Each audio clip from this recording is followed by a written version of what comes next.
Hi everyone, welcome back to Asian Asian Channel. Hari ini aku kedatangan tamu.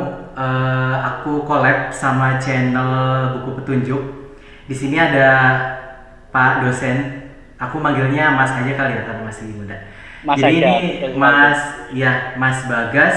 Nah sebelum kita mulai, jangan lupa buat subscribe channel aku buat yang belum subscribe dan nyalain notifikasinya dan share ke teman-teman kalian kalau dirasa channel Asian Asian ini bermanfaat untuk kalian. Oke, before we start, aku persilakan untuk Mas Bagas perkenalan diri dulu ke teman-teman semuanya. Oke, halo teman-temannya Mas Silmi dan juga teman-teman saya. Iya. Nama saya Bagas. Saya sekarang mengajar di UIN Wali Songo, Semarang. Terus dulu saya di Malaysia itu kuliah S2. Kuliah Oke. S2 di Faculty of Law di University Kebangsaan Malaysia di Selangor. Terus Oke. saya mulai tahun 2015 dan selesai tahun 2018. Oke. Nah, kenapa sih Pak Mas Bagas, sorry, kenapa Mas Bagas pilih Malaysia? Kenapa nggak negara lain? Apa sih di balik itu Oke, tujuannya? pertama gara-gara itu Mas Ilmi. Jadi tuh waktu itu saya dari S1 tuh memang pingin jadi dosen Mas Ilmi. Jadi Oke. udah memang pingin ambis banget jadi dosen. Nah, jadi waktu itu sebelum saya lulus S1, saya uh, tanya sama dosen saya. Kebetulan saya itu skripsinya, konsentrasinya tentang keuangan Islam, hukum ekonomi Islam. Oke. Nah, saya konsultasi dengan dosen saya yang di bidang itu. Nah, Hmm, saya tanya kalau saya mau konsen di hukum ekonomi Islam, S2-nya enaknya di mana gitu. Lah, dulu kan saya kan S1-nya dari Undip Mas, Undip Semarang. oh iya iya. Nah, otomatis saya lebih pingin, bukan otomatis ya, saya prefer untuk ngambil di universitas yang umum. Dalam artian bukan yang kayak UIN atau IAIN, bukan Oh PTKIN, iya. bukan perguruan tinggi keagamaan. Iya iya. Nah, kata dosen saya di Indonesia ini, di dekat-dekat Semarang ini yang menyediakan uh, prodi hukum ekonomi Islam, tapi di bawah universitas umum itu cuma di UI, Jakarta. Oke. Jadi kayak di Undip, di UGM itu belum ada, adanya masih di bawah konsentrasi hukum perdata. Tapi kalau Hmm, yang khusus hukum ekonomi Islam baru ada di Jakarta. Terus untuk pilihan kedua di mana gitu, terus saya ngasih tahu di Malaysia. oke. Nah, waktu itu saya compare antara kuliah di Jakarta sama di UKM Malaysia. Oh, Oke. ternyata biaya kuliah nggak jauh beda, biaya hidup nggak jauh beda, transportasi antara Semarang Jakarta dan Semarang KL juga nggak jauh beda lah. Hmm, Akhirnya saya karena pingin pingin cari pengalaman, pingin cari ilmu, ingin apa ya namanya merantau lah. oke. Biayanya sama, ya mending ke Malaysia sekalian. Jadi itu dulu salah satu alasan kenapa kok saya ambil di Malaysia. Oke. Nah, di Malaysia sendiri kan juga banyak university ya, Pak. Kenapa nggak University Malaya atau UIA atau yang lain? Kenapa tiba-tiba langsung UKM? Oke, yang pertama UKM itu terkenal paling murah, Mas. Jadi kan saya Hmm, ada beasiswa. Karena oke. gini, kalau dulu kalau saya mau beasiswa itu saya compare dengan teman-teman saya mau ambil beasiswa LPDP atau yang lainnya itu lama, Mas. Jadi Iya, betul. kayak seleksinya pun 1 tahun sendiri, nanti Betul. berangkatnya bisa nambah setengah tahun atau 1 tahun lagi, jadi lama lah. Saya ingin yang langsung, uh, akhirnya saya milih dengan biaya sendiri. Dan ternyata waktu saya cari di Malaysia, salah satu yang paling murah tuh UKM. Jadi memang UKM itu terkenal murah. Sebenarnya Hmm, ada juga sih kayak di UUM, iya. terus di Melaka itu mungkin juga terkenal murah, tapi kan jauh sekali dari KL. Nah, saya lihat Iya. UKM itu dekat KL, dekat bandara, dekat pusat kota, tapi kuliahnya juga nggak terlalu mahal. Jadi saya lebih memilih di UKM. Jadi Oke. alasan utamanya adalah biaya. Kenapa kok saya milih UKM? Oke, I see. Nah, tadi kan Bapak juga bilang sempat sorry, Mas sempat bilang kalau misalnya biaya hidup di Selangor itu relatif affordable. Nah, kira-kira Hmm. perbandingan biayanya tuh gimana bisa diilustrasikan nggak? Mungkin teman-teman ada yang minat mau ke UKM juga. Oke, jadi kalau di UKM itu kan di Bangi, di Selangor. Itu saya mungkin plus minus ya. Kalau mau jajan beli makan itu sekali makan itu mungkin antara 10 ringgit plus minus.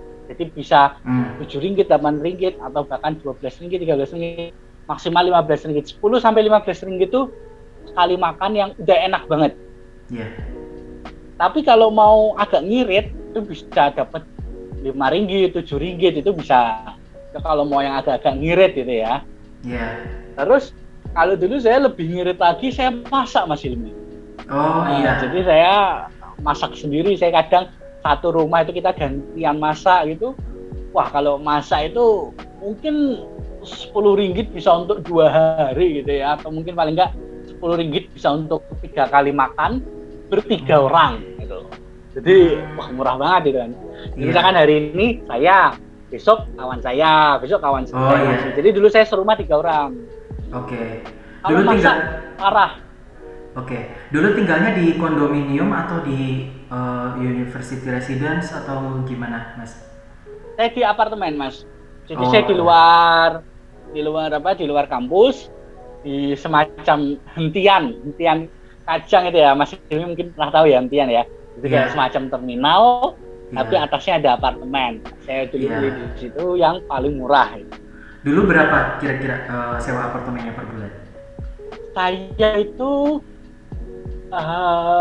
untuk apartemennya itu satu rumah isi 3 kamar itu kalau tidak salah sekitar 700 ringgit. Satu bulan? Ya, 1 bulan. Berarti 2.100.000 ya, 2,5 ibaratnya. Iya, pokoknya tuh dulu tuh bertiga itu tuh satu orangnya tuh 200 ringgit. Oh ya, 600 berarti ya, 600 ringgitan gitulah. Pokoknya dulu satu orang sekitar sebulan 200 ringgit gitu. Berarti murah ya? Itu tahun 2015 ya, jadi nggak tahu nih. Kalau sekarang, tapi kalau dengan harga segitu kan ya rata-rata kos-kosan di Jakarta juga seperti itu ya. Iya betul. Di Jogja pun juga yang eksklusif juga sebulan sama. Bisa 1,5-2 jutaan kan. Iya sama persis. Nah itu housemate-nya orang-orang Indonesia juga atau campur? Ya, nah kalau saya teman-teman saya serumah semua orang Indonesia semua. S2 semuanya kayak Mas Bagas juga?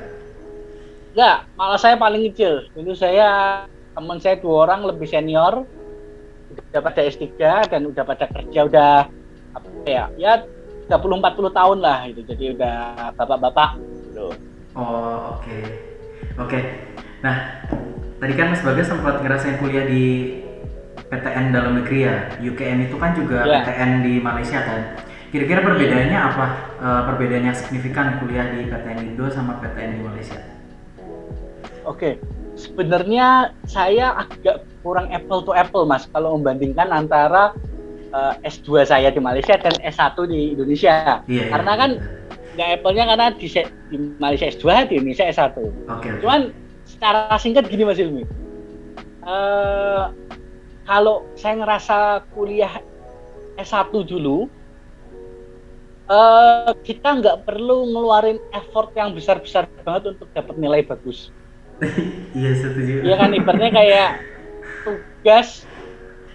tugas ngerjain nggak usah bagus-bagus amat, penting ngumpulin itu udah jaminan dapat nilai bagus.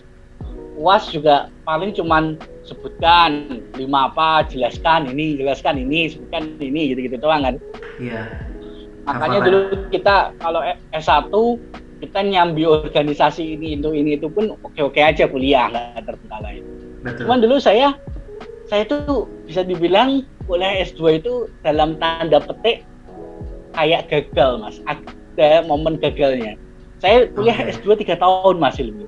Harusnya kan padahal 2 tahun bisa selesai dalam waktu 1,5 atau 2 tahun aja S2 betul. Ya kan? Cuman saya molor 3 tahun. Kenapa? Karena dulu saya sempat ngulang mata kuliah gitu. Jadi saya dulu banyak banget tantangan. Yang pertama bahasa Inggris. bahasa Inggris kan kaget banget ya, di Indonesia kita nggak pernah, saya nggak pernah kuliah dengan pengantar bahasa Inggris. Di sana dosennya bukan Inggris seperti di les-lesan, Iya betul. tapi Inggris yang Inggris Melayu. British, Iya Inggris British. Melayu, dan kadang Inggris percakapan tuh kan kata-katanya diseret-seret Iya gitu kan. betul betul. Jadi Malaysian kadang English. jadi wah, awal-awal masih agak-agak kaget. Terus juga di sana itu paper minded banget. Iya betul. Jadi tugas kuliah itu satu makul itu bisa sampai 4 sampai 5 paper. Iya Dan benar. satu paper itu 15 sampai 20 halaman. Iya. Jadi satu makul itu bisa 50 halaman sendiri gitu kan. Iya Nah, betul. terus juga itu baru satu makul. Belum Iya. kalau udah 3 makul wah udah 100 halaman. Nah, itu jujur dulu saya waktu di S1, mungkin salah saya pribadi ya, saya nggak pernah belajar bikin paper dengan serius. Betul. Nulis karya ilmiah dengan serius itu saya S1 benar-benar blank. Oke. Mungkin kalau mahasiswa lain kan ada ikut PKM, pekan kreativitas mahasiswa atau lomba-lomba karya Conference. tulis. Iya betul. Ya kalau saya dulu hampir nggak pernah ikut gituan, karena pernah sih ikut PKM tapi selalu gagal. Oke. Jadi baru seleksi proposal aja udah gagal gitu kan. Terus kalau lomba karya tulis ilmiah juga, jangankan karya tulis saya aja kalah gitu loh. Saya aja nggak pernah juara. Jadi Iya. memang nggak pernah dapat pendidikan nulis karya tulis ilmiah dengan baik. Akhirnya di sana saya kepontang-panting gitu. Tapi Iya. alhamdulillah setelah lulus kuliah dari S2 itu jadi paham banget gimana cara nulis karya ilmiah. Oke. Nah tadi kan sudah sempat share ya kenapa di Malaysia dan lain sebagainya. Nah, yang dipelajari itu S2-nya Mas Bagas sendiri itu mendalamnya lebih ke mana sih arahnya? Oke. Kalau saya itu jadi dulu kuliah di Faculty of Law. Yeah. Hukum umum ya, law yang umum ya, bukan yang Islamic law. Oke. Saya bukan masuk dalam fakultas agama Islam, tapi fakultas hukum, fakulti undang-undang. Fakulti undang-undang, oke. Ya, terus konsentrasi saya baru di hukum ekonomi Islam. Jadi saya bukan membicarakan hukum ekonomi Islam secara dalilnya gimana gitu, enggak, tapi lebih kepada hukumnya. Ini gimana sih regulasinya, ini gimana strategi pengembangannya gitu. Jadi saya bukan dalam ranah yang dalil-dalil, itu bukan. Kalau yang dalil-dalil biasanya masuk di Fakultas Agama Islam. Oke. Nah sekarang mengajarnya mata kuliahnya apa Pak namanya? Atau jurusannya apa? Saya alhamdulillah linear di UIN Wali Songo Semarang, di jurusan hukum ekonomi Islam juga, jadi linear. Alhamdulillah. Jadi kayak saya ngajar berbagai macam, ya ada hukum perbankan Islam, lembaga keuangan Islam, gitu-gitu pokoknya. Siap. Pokoknya under hukum ekonomi Islam. Dan memang kalau di UIN kan memang udah spesifik ya Pak jurusannya itu, jadinya emang nggak yang ya betul, udah langsung terkonsentrasi. Betul.